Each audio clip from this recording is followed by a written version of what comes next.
Kenapa kita ngaji? Gitu ya judulnya. Kenapa kita harus hadir dalam pengajian?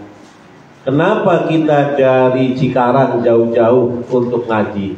Kenapa dari Depok kita jauh-jauh untuk ngaji? Karena kita ingin mencari bekal. Bekal apa? Bekal kembali ke hadirat Allah Subhanahu wa ta'ala. Karena untuk kembali sanggupnya dihitung. Kalau kita pulangnya kira-kira seminggu, bawa bajunya berapa setel, betul nggak? Bawa sarungnya berapa biji, ditambah luwe-luwe gawa duitnya pirang juta, bener nggak? Nah, karena ngetuk ponakannya anak pira, ya kan? Yang pada akhirnya nanti kita akan pulang ke kampung kita yang sebenarnya. Mana kampung kita yang sebenarnya? Rasulullah Shallallahu Alaihi Wasallam pernah bersabda, "Ad-dunya darun mala darolah, wa malun mala malalah, wa yajma'uhuma illa man la aklalah." Dunia ini adalah rumahnya orang-orang yang nggak punya rumah, hartanya orang-orang yang nggak punya harta. Maka siapa yang ngumpulin rumah banyak-banyak, ngumpulin harta banyak-banyak, dia orang yang gak punya akal, kata Nabi begitu. Maka barang siapa yang hidup di dunia pikirannya dunia melulu, rumah melulu dipikirin, dikumpulin, harta melulu yang dikumpulin, berarti dia gak mikir bakal balik ke rumah yang sebenarnya. Karena rumah yang sebenarnya kita adalah surga Allah Subhanahu wa ta'ala. Maka ketika kita nanti mau pulang ke kampung yang sebenarnya, jangan sampai pulangnya nyasar. Kalau kita pulangnya nyasar, berarti gak pulang ke surga. Kalau gak pulang ke surga, pulangnya kemana? Neraka. Naudzubillah min. Jadi kalau nanti yang pulang ke sana pulangnya ke neraka, berarti dia pulang kampungnya sendiri tapi nyasar. Naudzubillah min. Yang kedua, ketika kita pulang ke kampung kita, jangan sampai kehabisan ongkos, kehabisan biaya, kehabisan sangu. Kenapa? Karena kita nanti pulang ke kampung kita nggak bakal balik lagi ke dunia. Bapak dan Ibu yang dimuliakan Allah Subhanahu wa ta'ala, maka kenapa kita ngaji? Karena kita pengen cari sanggup untuk pulang kembali ke rumah kita yang sebenarnya, yaitu surganya Allah Subhanahu wa ta'ala. Bapak dan Ibu yang dimuliakan Allah Subhanahu wa ta'ala, ketika kita bicara soal mencari sangu, maka dalam hidup di dunia ini, kata Rasulullah SAW, al-hayatu adah. Hidup itu adalah kebiasaan. Maka ketika orang disebut hidup, kalau dia adalah membiasakan sesuatu. Maka kalau orang hidupnya baik, apabila dia membiasakan yang baik-baik, maka dia dikatakan hidupnya nggak baik kalau yang dibiasakan adalah tidak baik. Maka kita disuruh ngaji supaya kita dalam hidup ini membiasakan yang baik. Kalau kita membiasakan yang baik-baik, maka kita akan diberikan pahala yang baik oleh Allah Subhanahu wa ta'ala. Rasulullah pernah bersabda, barang siapa yang membiasakan kebaikan, kemudian pada waktunya dia tidak melakukan karena ada uzur, maka oleh Allah akan tetap diberikan pahala walaupun dia tidak melakukannya.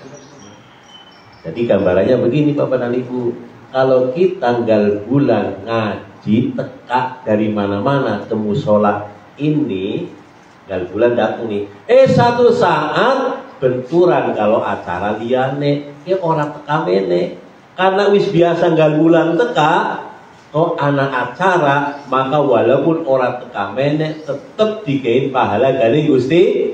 Amin. Amin ya robbal.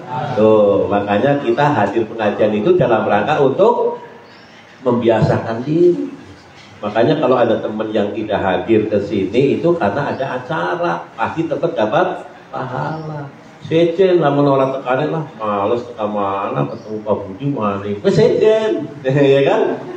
Sejen, bosan ketemu Pak Yusuf, itu lain. Tapi kalau kita tidak datangnya karena memang ada keperluan, ada acara yang nggak bisa ditinggal, itu kata Rasulullah, dia tetap dapat pahala. Ayo mamane puasa Senin Kemis, biasa ngelakoni puasa Senin Kemis. Dina kue anak tamu istimewa, panteka maling mainyong. Begitu anak tamu teka, kita tentunya kan panyobati. Lo kan panyobati tamu jongnya orang belu mangan. Kan itu ya. Ya orang kepenak kok. Akhirnya tamu teka nyong buka puasa orang nurusna puasa Senin. Itu hari itu dicatat dari Gusti Allah oleh pahalane wong puasa Senin Kemis senajan ora puasa. Karena apa? Ngormati tamu. Karena anak tamu pan dihormati, pan disuguhi, kita tetap tidak puasa. Tapi karena kita biasa puasa, maka hari Senin itu dapat pahala dari Allah. Jadi karena kita biasa melakukan kebaikan, maka ketika tidak melakukan kebaikan karena ada uzur, malah pahalanya dilipat ganda. Ayam ini puasa, biasanya puasa Senin Kemis, orang puasane orang puasa oleh pahala. Kemudian kita juga karena nggak puasa wetenge wareg, puasa tapi wetenge. Kenapa? Karena kita biasa puasa, saat itu nggak puasa karena menghormati tamu. Itu puasa sunnah, ya. Kalau puasa wajib kan nggak boleh, begitu, ya. Baik, Bapak dan Ibu yang dimuliakan Allah Subhanahu Wa Taala. Kemarin kita telah selesai meninggalkan bulan Dzulhijjah. Sekarang kita masih di bulan Dzulhijjah. Sebentar kita masuk bulan Muharram. Ketika masuk bulan Muharram, maka kita ingat lagi dalam surat Al-Quran. Kita yang sudah hafal surat Wal Asri innal insana lafi husrin illal ladzina amanu wa amilus solihati wa tawasaw bil haqqi wa tawasaw bis sabr. Wal Asri, demi masa. Kalau Allah di dalam Al-Quran mengawali dengan sumpah, maka itu ayat mengandung makna yang luar biasa untuk kita amalkan dalam kehidupan. Contohnya tadi wal asri, demi masa, demi waktu asar. Apa maksudnya? Waktu asar itu waktu yang sangat berharga. Coba Bapak Ibu kalau pengen lihat waktu asar sangat berharga, kalau sudah waktu asar, wong seneng kantor pada sibuk beresin pekerjaan. Karena apa? Karena kan balik, betul nggak? Mau pulang. Kita yang di rumah, kalau namanya waktu asar, wis pengen buru-buru, pengen adus. Ya enggak? Kenapa? Karena sebentar lagi kita mau masuk waktu maghrib, sholat asar, sholat maghrib. Kalau yang namanya manusia, waktunya usianya sudah waktu asar, nah 50, 60 tahun itu waktu asar itu. Maka ketika orang umur 50, 60 itu pada siap-siap apa? Siap-siap cari amal. Karena apa? Karena sebentar lagi masuk kuburan. Itu namanya waktu asar. Maka Bapak Ibu, kalau sampai wong Jawa itu luar biasa. Cara ngitung itu hitungan aja ada maknanya. Siji loro telu papat lima enam satruse, salikur, rolikur, telulikur, patlikur, sampai sepatlikur pira? Kenang apa orang 5 likur? Ayo, siapa yang ngerti? Salikur, rolikur, telulikur, patlikur, selawe. Kenang apa selawe? Selawe itu singkatan. Selawe, seneng lanang wedok. Artinya wong umur selawe wis pada siap-siap pada bojo. Ya, bulannya guru selawe guru bojo pada bingung ya. Terus maning, hitungan maning 10, 20, 30, 40. Kenapa orang 50 yuk? 50 singkatan seneng ketuan. 50 seneng ketuan deh, seneng nganggo peci. Sebab umur seket peci ke mempengaruhi. Kenapa? Siji bisa nutupin botak, ya. Kaping dole bisa nutupin uban, gitu bagi. Kaping telune umur seket wis wayahe siap-siap. Siap-siap apa? Siap-siap umur swidak. Sawise seket swidak. Kenapa orang 60? Wong Jawa pikirannya lebih luas. Kenapa swidak? Swidak wis singkatan suwijine wis tumindak. Jadi wis umure sawidak, wis waktune pada mlebu mari kubur. Kuburan pada lunas swidak, mulane umur sawidak kudu pada kemutan karo alam akhir. Hitungan ke wong Jawa duweni falsafah. 10, 20, 30, 40 sawi bene balik maning 70, 80, 90, 100. Kenapa? Ana maknane. Dadi wong sing umure 50 kowe kudu pada seneng ketuan. Artinya seneng mlebu maring masjid, seneng mlebu maring musala. Wis sawidak berarti wis mambu tanah. Begitu. Sewayahe wis tumindak. Baik, Bapak dan Ibu yang saya hormati, wal asri. Makanya dari sifat wal asri itu Allah memperingatkan innal insana lafi husrin. Sesungguhnya manusia itu dalam kerugian. Manusia rugi kabeh illa kecuali ana wong telu sing ora rugi, illal ladzina amanu, pertama wong sing beriman. Yang kedua wa amilus sholihat, imalnya dijabarkan kepada amal soleh supaya amal soleh tetap berjalan. Watawasau bil haq watawasau bis sabr, saling nasihat menasihati dalam kebenaran dan dalam kesabaran. Itu hidup itu ada 3. Satu, mempertahankan iman. Yang kedua, imannya diaplikasikan dalam amal soleh. Yang ketiga, supaya amal solehnya tetap istiqomah, harus saling memberikan nasihat menasehati. Di antaranya hadirnya kita di sini itu juga karena kita ingin saling menasehati di antara kita. Mudah-mudahan dengan kita saling menasehati, amal soleh kita jalan terus. Mudah-mudahan amal soleh kita jalan terus, dasarnya tetap iman. Karena iman yang benar itu adalah iman yang akan membawa amal soleh menjadi amal yang baik. Amal soleh menjadi amal yang diterima oleh Allah. Jadi Bapak Ibu, yang namanya iman itu adalah wajah.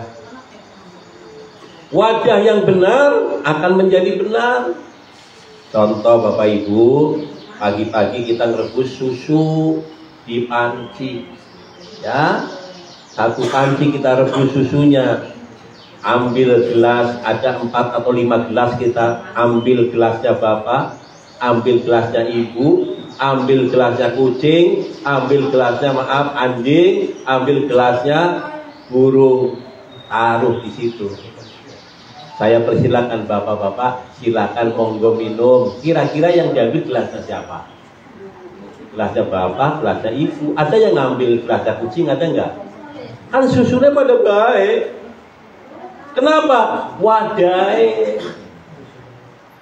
Walaupun susunya sama, tapi gelasnya berbeda, maka yang kita pilih gelas bapak, gelas ibu. Gak ada yang mau ngambil gelasnya kucing, apalagi gelasnya anjing. Itulah amal kita. Kalau amal baik kita itu diletakkan pada iman yang benar, nanti laku di hadapan Allah. Tapi kalau amal kita senajan amal baik, tapi imannya salah, wajahnya salah, gak laku di mata Allah Subhanahu wa Ta'ala. Makanya tausiah kita, bagaimana iman kita tetap menjadi benar, iman kita tetap lurus, iman kita tetap salim. Baik Bapak Ibu yang hormati. Jadi supaya kita nggak rugi, ingat 3 tadi. Iman kita jaga, imannya kita praktekkan ke dalam amal soleh. Amal soleh kita bentengi dengan tawasau bil haq, tawasau bis sabr. Baik Bapak Ibu yang hormati, di samping surat Al-Asr tadi, ada surat yang penting juga yang perlu kita pelajari, surat Al-Fajr. 2 ayat pertama saya akan kaji pada hari ini. Wal fajri walayalin ashr. Nah itu aja 2 ayat itu. surat Al-Fajr.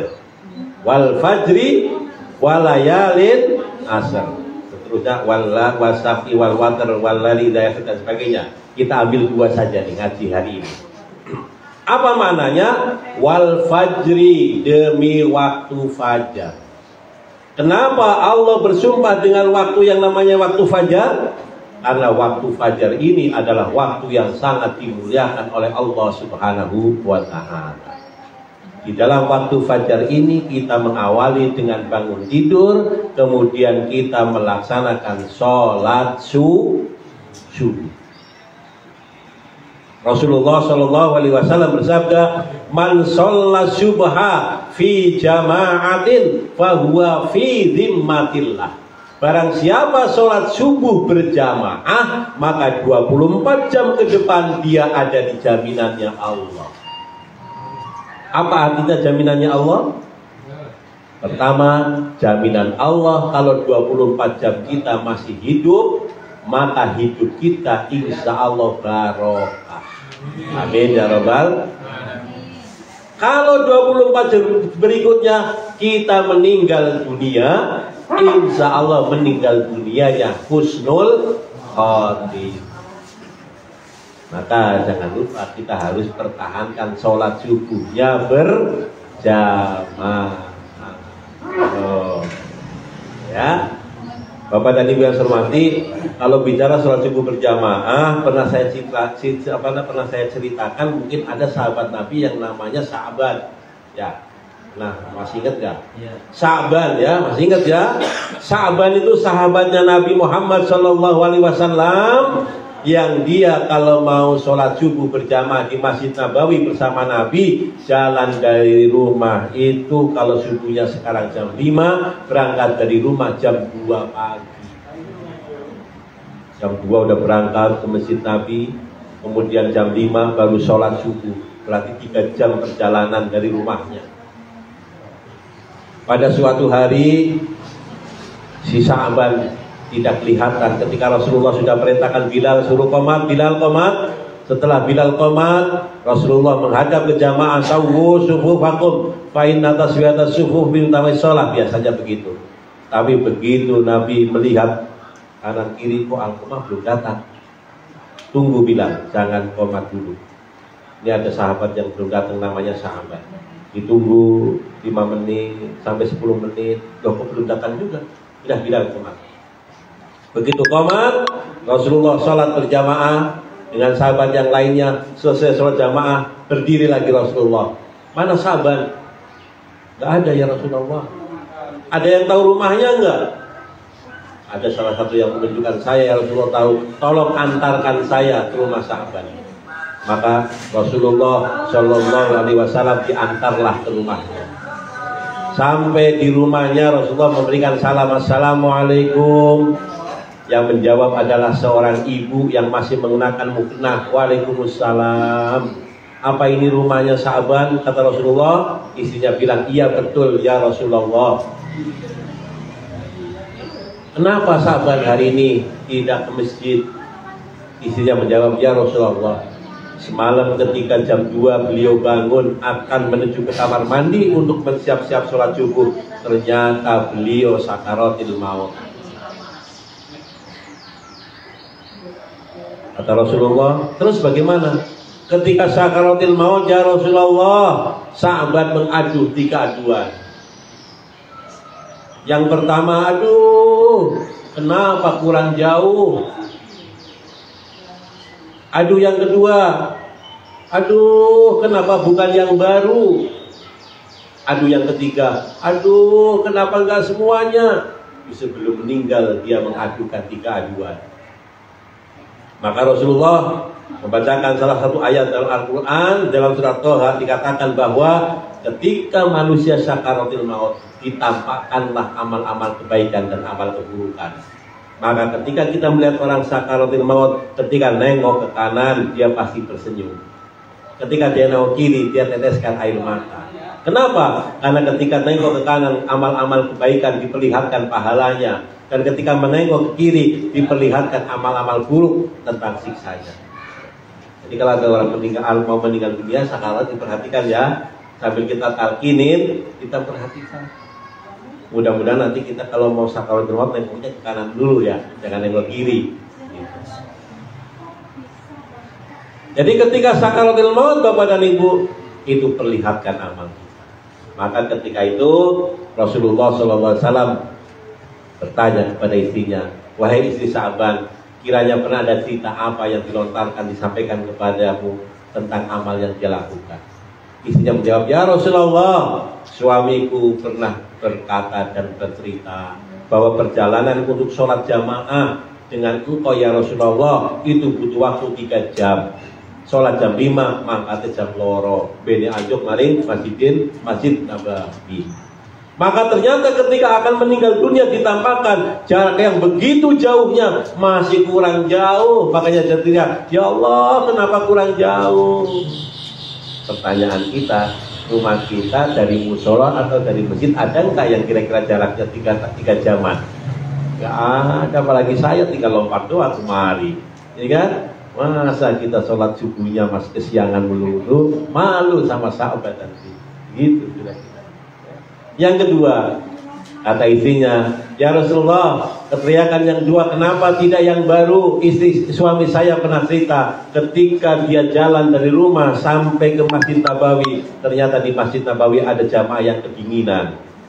Ketika kedinginan, anak sahabat sudah jalan selama 3 jam, jaketnya dia buka, dia pinjamkan kepada temannya yang kedinginan. Rupanya ketika sakaratul maut diperlihatkan, minjemin jaket bekas dipakai aja pahalanya luar biasa.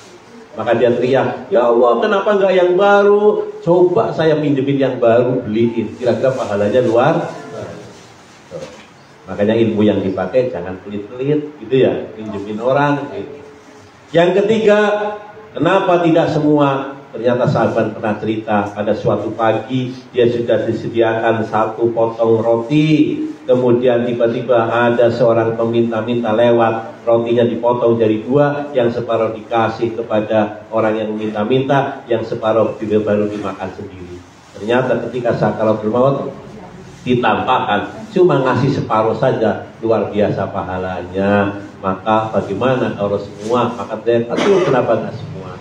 Alhamdulillah kita di BST dan PWKJ ini sudah ada sarana untuk melaksanakan santunan anak yatim. Mudah-mudahan menjadi pahalanya kita semua di akhirat nanti. Allahumma amin ya robbal wal fajri. Demi waktu fajar, itulah sholat subuh. Makanya yuk kita sholat subuhnya di bela-belain, walaupun kadang ada aja kita godaannya gitu ya. Ada godaan kalau jam 3 misalnya sudah dibangunkan sama Allah, itu cepet-cepet bangun. Kalau nggak bangun biasanya ya masih 1 jam lagi tidur, insya Allah kesiangan tuh. Nah, makanya kalau sudah dibangunkan sama Allah, cepet-cepet kita bangun, karena setiap jam sekali Allah pasti bangunkan kita. Ya, orang tidur itu coba Bapak Ibu perhatikan, setiap jam pasti dibangunkan sama Allah. Jam pertama kita miring ke kanan, 1 jam miring ke kanan pasti udah capek. Maka dibangunkan oleh Allah, kita ganti miring ke kiri.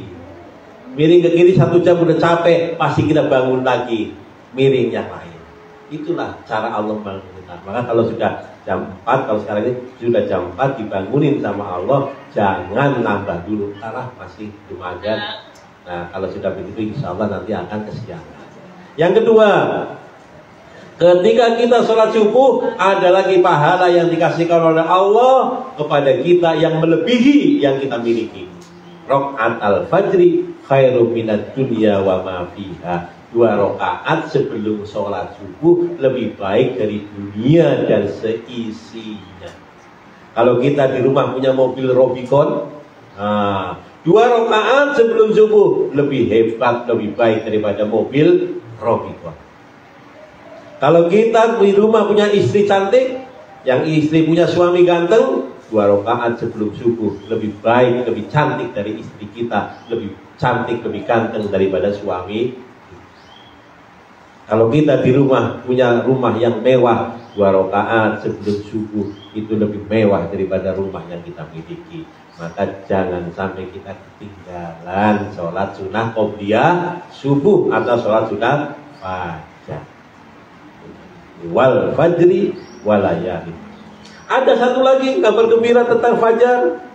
Kata Rasulullah Shallallahu Alaihi Wasallam, man sholla subha fi jama'atin summa jalasa wa yadhkurullah hatta yatatlu samsa fajazahu kal haji wal umrah. Barang siapa sholat subuh berjamaah, setelah itu zikir atau wirid sampai matahari terbit, setelah itu sholat 2 rakaat, maka seperti dikasih pahala haji tamatan, seperti haji yang sempurna. Jadi kalau pengen haji setiap hari itu gampang, nggak usah nunggu tahunan, ya.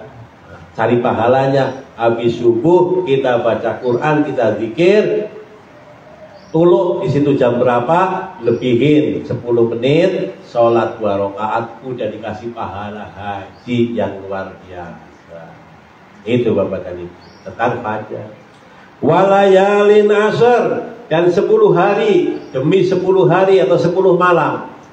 Apa artinya demi 10 malam itu? Ada 10 malam, 10 hari yang kalau kita kerjakan amalan-amalan baik, pahalanya sangat luar biasa.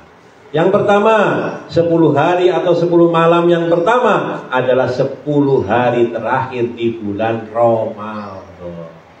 Ya, 10 hari di bulan Ramadan, di sana kita dapat idku minan nar, di sana kita dapat Lailatul Qadar. Itu 10 hari yang pertama. 10 hari yang kedua adalah awal Dzulhijjah, ya, yaitu awal Dzulhijjah, dari tanggal 1 sampai tanggal 10. Tanggal 1 sampai tanggal 9 kita puasa, namanya puasa sunnah, ya. Tanggal 10-nya kita sholat Idul Adha dan motong hewan kurban. Maka kalau kita mampu puasa di bulan Dzulhijjah tanggal 1 sampai tanggal 9, alhamdulillah. Kalau kita setidak 9 hari, ambil 2 hari tarwiyah sama Arafah. Ya, tarwiyah sama Arafah. Itu 2 hari. 2 hari gak keburu juga, sehari aja namanya puasa Arafah. Sehari aja gak ketemu juga, gimana tuh? Ya, dampak kempus, ya kan? Ya, sangang dina orang ketemu, rong dina orang ketemu, sadina orang ketemu, berarti belakang kempus karena dia guru ngaji kayaknya. Sekarang setelah ngaji, insya Allah kalau 10 Dzulhijjah itu puasa sangang dina, puasa orang mampu sangang dina ya cukup rong dina ya orang kuat cukup sadina baik puasa Arafah. Iya. Arafah orang ketemu juga, ya wis dia lagi lalen tahun ngarep aja diulangi lagi. Tanggal 10 takbiran kita sholat. Nah kalau kayak kemarin sholatnya 2 hari gimana caranya? Ambil aja yang yakin, gitu, gak usah dibingungin, gitu, gak usah diperdebatkan dua-duanya benar, gitu ya. Yang nggak benar, yang nggak pada sholat, gitu ya. Ya, itu pembahasannya panjang. Yang ketiga, Bapak dan Ibu, ini yang mau kita hadapi. 10 hari yang amalannya lebih baik lagi adalah 10 hari pertama bulan Muharram. Nah ini bulan Muharram, kalau bisa kita puasanya 10 dina maning. Mulai tanggal 1 Muharram nanti tanggal 10 dan tidak puasa, namanya puasa sunnah.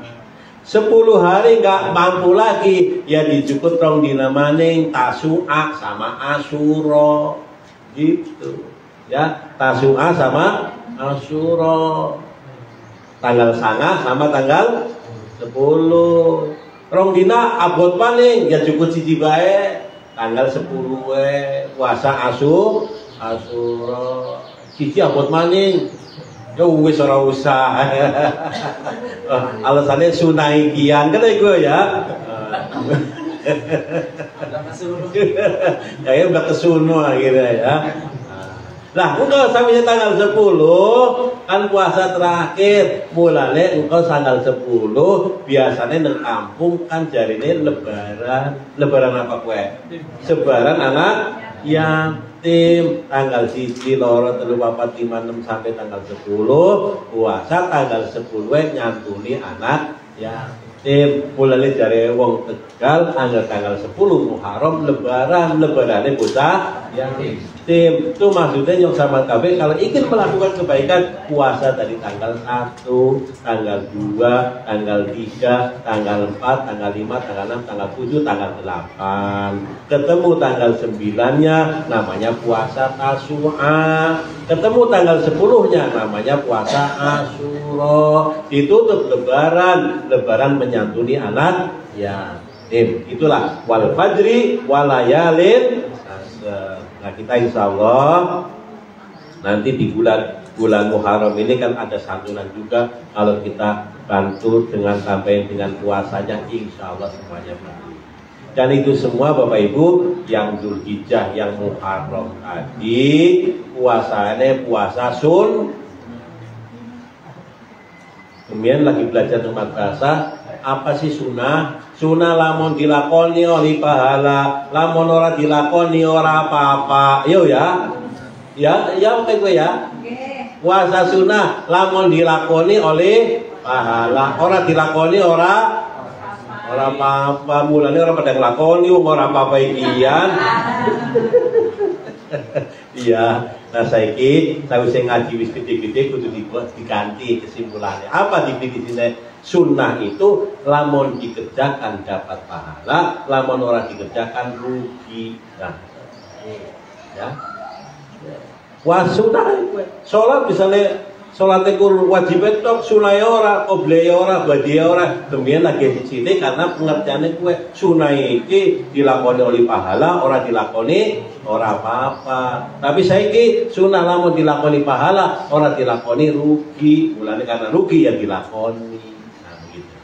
Inilah Bapak dan Ibu yang terhormati tentang walayalin asar. Ada 10 hari yang di situ Allah berikan pahala yang luar biasa. 10 pertama akhir Ramadan, 10 kedua awal bulan Dzulhijjah, 10 yang ketiga adalah awal bulan Muharram. Ramadan insya Allah sesuai, ya kan? Nah, kemudian Dzulhijjah sesuai maning. Tapi Muharram paling dekat.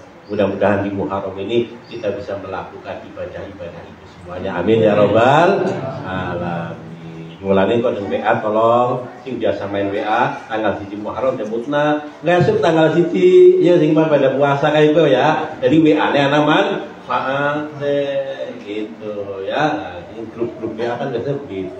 Insya Allah besok sudah masuk tanggal 1 Muharram. Yang mau ngelakonin sunnah monggo silahkan deh. Mudah-mudahan dengan yang mudah ya pahala anak apa ya.